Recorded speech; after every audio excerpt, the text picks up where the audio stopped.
एक एक शब्द चबाते हुए कहा, क्योंकि ये रिद्धिमा उर्फ रिम्मी मेरे बचपन का प्यार है टीटू भाई। टीटू चौधरी उछल पड़ा। क्या? यो रिम्मी तेरे बचपन का प्यार है? तूने यही कहा ना देव भाई? हाँ टीटू भाई, यही सच है, देवराज ने कहा। टीटू ने हैरत से पूछा, मगर क्या टीटू भाई? तूने कभी मुझे अपने बचपन के प्यार के बारे में बताया ही नहीं। टीटू नाराजगी से बोला।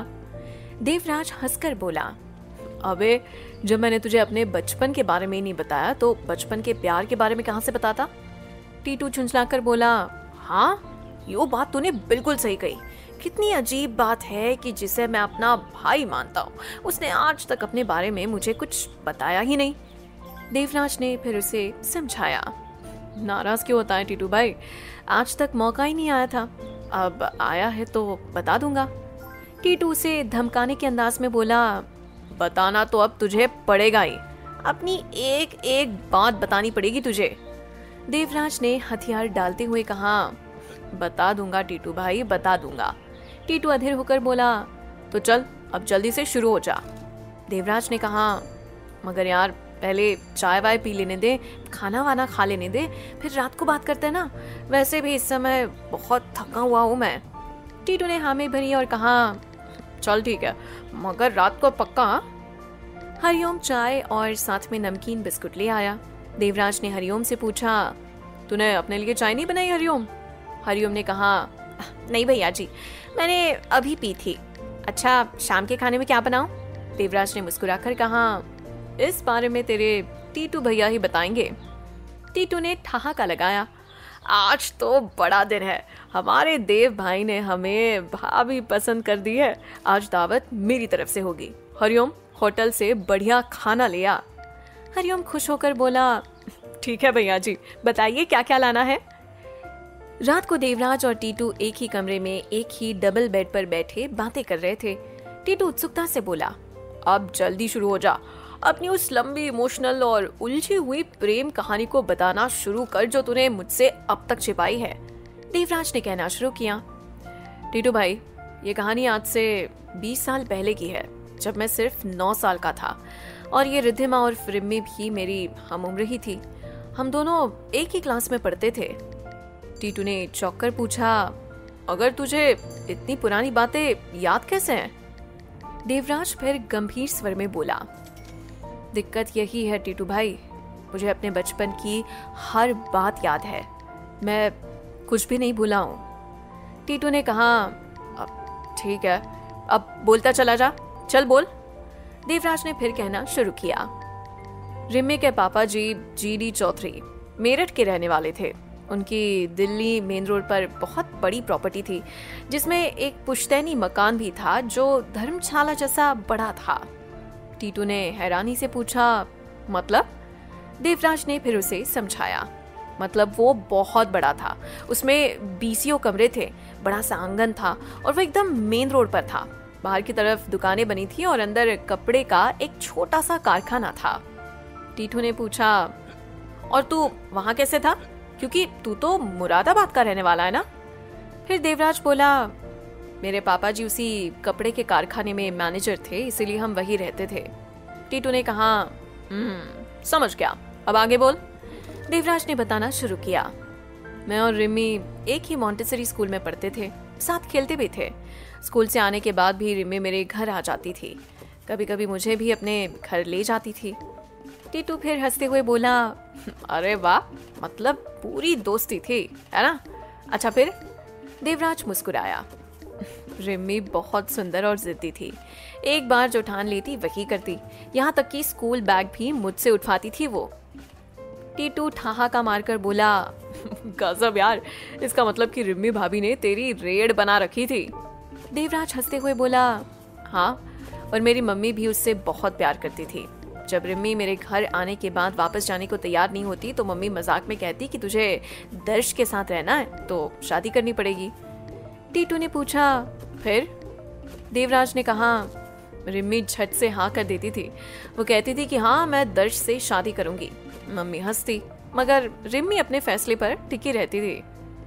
टीटू ठहाका मारकर बोला, मतलब प्यार की नींव तो तभी पड़ गई थी, हैं? देवराज फिर भावुक होकर बोला, मेरी मम्मी जितना लाड रिम्मी का करती थी, आंटी जी मुझसे भी उतना ही प्यार करती थी। उनका ये कर्ज है मुझ पर और मैं इसे जरूर उतारूंगा। टीटू ने पूछा, कैसे? देवराज ने संकल्प भरे स्वर में कहा, उनकी बेटी से शादी करके, उनकी रिम्मी को अपना बनाकर, उसे जिंदगी की हर खुशी देकर। टीटू बोला, वाह भाई वाह, तू तो सच में इमोशनल हो गया रे। अब आगे बता, दर्श और रिम्मी की इस लव स्टोरी में आगे क्या हुआ? रिम्मी और मैं बचपन से ही एक दूसरे के बेहद करीब थे। हमारे परिवारों के बीच भी आत्मीय संबंध थे। रिम्मी की मम्मी मुझे बहुत प्यार करती थी और मेरी मम्मी रिम्मी को। जब भी मेरी मम्मी मजाक में कहती कि अगर रिम्मी को मेरे साथ रहना है तो मुझे उससे शादी करनी पड़ेगी, तो वो झट से तैयार हो जाती थी। शायद यही बात उसके दिमाग में बैठ गई थी। एक दिन जब मैं स्कूल से लौटा तो पापा मम्मी से कह रहे थे कि इस हफ्ते कारखाना 2 दिन बंद रहेगा क्योंकि चौधरी साहब के किसी मिलने वाले के बेटे की शादी उनके पुराने मकान में हो रही थी।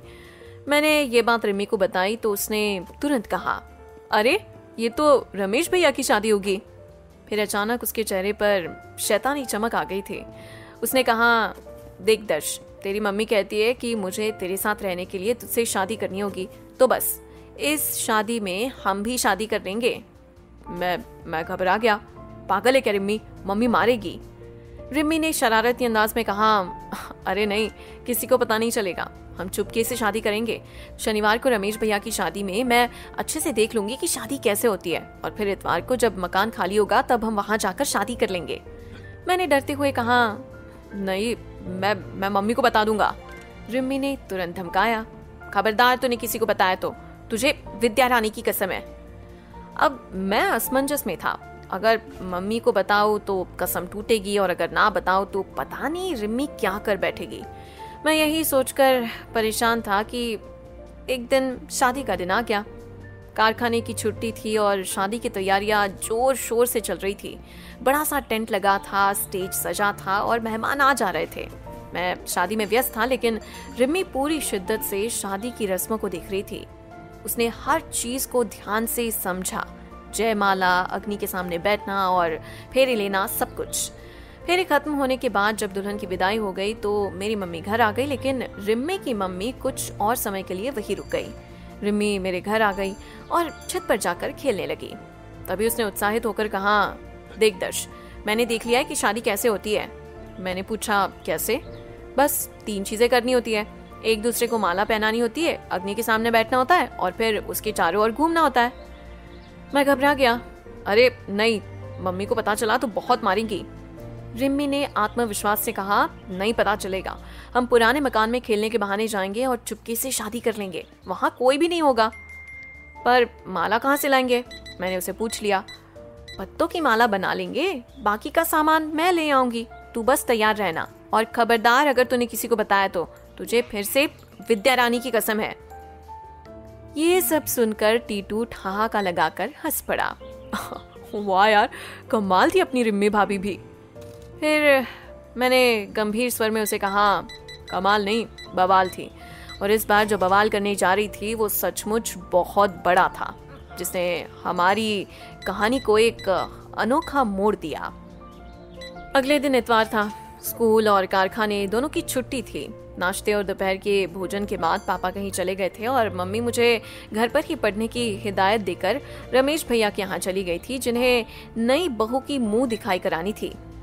मैं किताब लेकर बैठा तो जरूर था, मगर मेरा ध्यान कहीं और था। मैं बस रिम्मी के बारे में सोच रहा था। आज वो क्या करेगी, कैसे करेगी, अगर किसी को पता चल गया तो हमारा क्या होगा। ये सब सोचकर मेरी हालत खराब हो रही थी। मैंने तय कर लिया था कि मैं उसके इस पागलपन में उसका साथ नहीं दूंगा, बिल्कुल नहीं। लेकिन तभी बाहर से उसकी आवाज आई, दर्श दर्श। दरवाजा खुला था तो वो सीधे अंदर आ गई। उसे देखती मैं तो दंग रह गया था। रिम्मी हमेशा ही सुंदर लगती थी, मगर उस दिन तो वो बिल्कुल किसी परी जैसी लग रही थी। इतने दिनों की दोस्ती में पहली बार मेरे अंदर कोई नई भावना जागी थी। उसकी मोहक छवि ने मुझे जकड़ लिया था और मैं अपनी सारी चिंताएं भूल गया। अरे दर्श, ऐसे क्या देख रहा है मुझे? रिम्मी ने मुझे मुस्कुराते हुए पूछा। मैं हड़बड़ा गया और बात बदलते हुए पूछा, पन्नी में क्या है? हमारे शादी का सामान, उसने शरारत से जवाब दिया। मैं घबरा गया और उसे बोला, क्या? अब देर मत कर, कारखाने की चाबी ले और जल्दी चल, उसने आदेश दिया। मैंने उसे रोकने की कोशिश की मगर वो कहाँ मानने वाली थी। आखिरकार उसकी जिद के आगे मुझे झुकना ही पड़ा। हम दोनों कारखाने के उस पुराने मकान में पहुंचे जहाँ कल ही शादी हुई थी। वहाँ शादी के हवन का कुंड अब भी मौजूद था, साथ ही कुछ आम की पतली लकड़ियाँ भी पड़ी थी। उसे देखकर तो रिम्मी का चेहरा खिल उठा था। अब आग जलाने में भी कोई दिक्कत नहीं होगी, उसने खुशी से कहा। मैंने फिर उसे समझाने की कोशिश की कि रिम्मी ये सब मत कर, घर पर पता चला तो बहुत पिटाई होगी। उसने कहा, अरे तू चिंता मत कर। उसने अपने बैग से सुई धागा निकाला और हम दोनों ने मिलकर पत्तों की 2 मालाएं बना ली। फिर उसने बैग से एक और चीज निकाली, वो था दूल्हे का एक साफा। ये कहाँ से लाई? मैंने आश्चर्य से पूछा। रमेश भैया के घर से, कोने में रखा था तो मैं ले आई, उसने शरारत से कहा। चुरा कर नहीं, छुपा कर, हमारी शादी के बाद मैं इसे वापस रखाऊंगी, वो खिलखिलाते हुए बोल पड़ी थी। उसने मुझे वो साफा पहना दिया और फिर मालाएं भी डाल दी। फिर उसने लकड़ियों को हवन के कुंड में डालकर माचिस निकाल ली। ले, आग जला, उसने माचिस मेरी तरफ बढ़ाई। मैंने माचिस जलाई और लकड़ियों के नीचे कर दी। देखते ही देखते आग जल उठी। हम दोनों पालथी मारकर आग के सामने बैठ गए। तभी रिम्मी कुछ मंत्र बुदबुदाने लगी। ये तो क्या बोल रही है? मैंने उसे पूछ लिया। अरे कल जब रमेश भैया यहाँ बैठे थे तब पंडित जी भी ऐसे ही कुछ बोल रहे थे, उसने बड़े ही भोलेपन से कहा था। मैं उसकी मासूमियत पर हंस पड़ा। आग धीरे धीरे बुझने लगी तो हमने उसमें और लकड़ियां डाल दी। जल्दी खड़ा हो जा दर्श, इस आग के बुझने से पहले हमें फेरे लेने हैं, रिम्मी ने हड़बड़ाते हुए कहा। पहले वो आगे चली और मैं उसके पीछे, फिर मैंने आगे चलकर फेरे लिए। हम दोनों ने कुल 7 फेरे पूरे किए। इसके बाद हम फिर से आग के सामने बैठ गए। लकड़ियां जलकर राख हो गई थी। मैंने रिम्मी से पूछा कि अब क्या करना है? वो हंसकर बोली, अब कुछ नहीं करना है पागल, हमारी शादी हो गई है। आखिर रिम्मी और देवराज एक दूसरे से अलग कैसे हो गए थे और बचपन में की गई नादानी का क्या अंजाम होने वाला था? जानने के लिए सुनिए कहानी तुम्हें